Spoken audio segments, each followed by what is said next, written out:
Donald Trump has declared his 12-day Asia tour as a tremendous success, claiming that America is back as a global leader.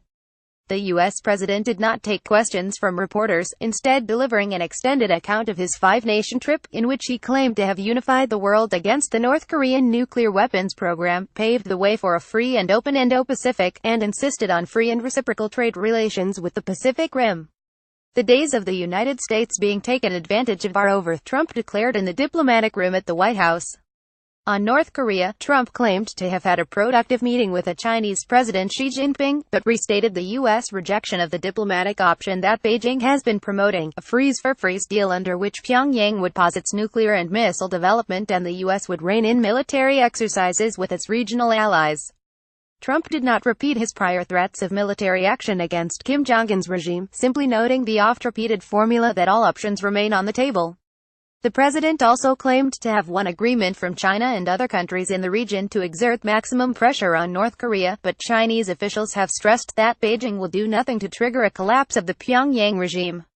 Perhaps as notable as what Trump said in the 24 minutes he spent behind the podium was what he did not say. He made no mention of the fate of embattled Alabama Senate candidate Roy Moore, and ignored reporters' shouted queries of whether Moore should quit the race. Trump left the room without taking any questions.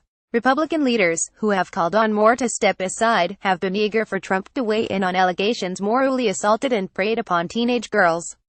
The controversy represents a crisis for the Republican Party, and jeopardizes its precarious 5,248 majority in the Senate.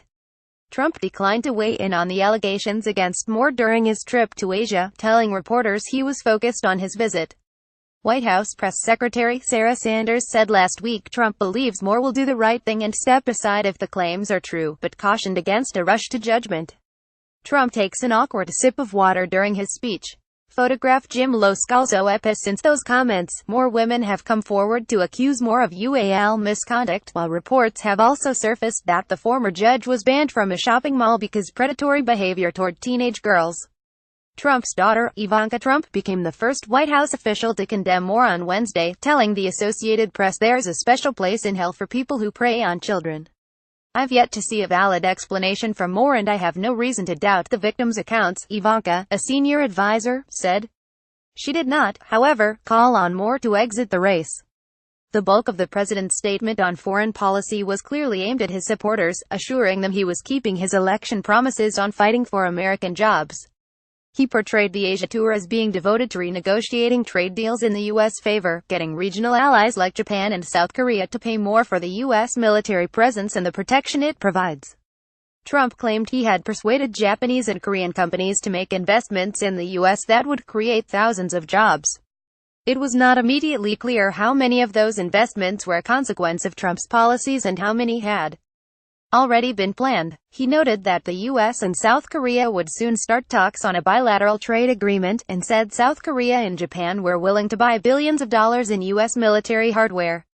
Trump did not mention that during his tour, 11 U.S. allies had decided to move ahead with the creation of the Trans-Pacific Partnership Trade Zone without U.S. involvement, following the president's withdrawal in March.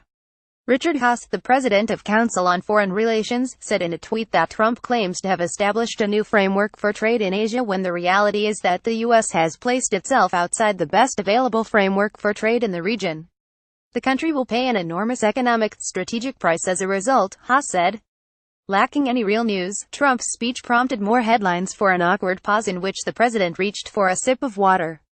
He twice stopped mid-speech to quench his thirst, drawing instant comparisons to the viral moment in 2013 when Florida Senator Marco Rubio made headlines with a desperate lunge for an out-of-shot water bottle while delivering the formal Republican response to Barack Obama's State of the Union address. Trump chided Rubio at the time, tweeting, "Next time Marco Rubio should drink his water from a glass as opposed to a bottle, would have much less negative impact."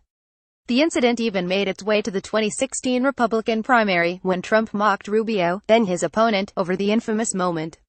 At a rally in Texas, Trump splashed a water bottle on stage while exclaiming, "It's Rubio." The former rivals have shared a cordial rapport since Trump took office. Rubio swiftly responded to Trump's own water moment by tweeting, "In just similar, but needs work on his form. Has to be done in one single motion. Eyes should never leave the camera. But not bad for his first time."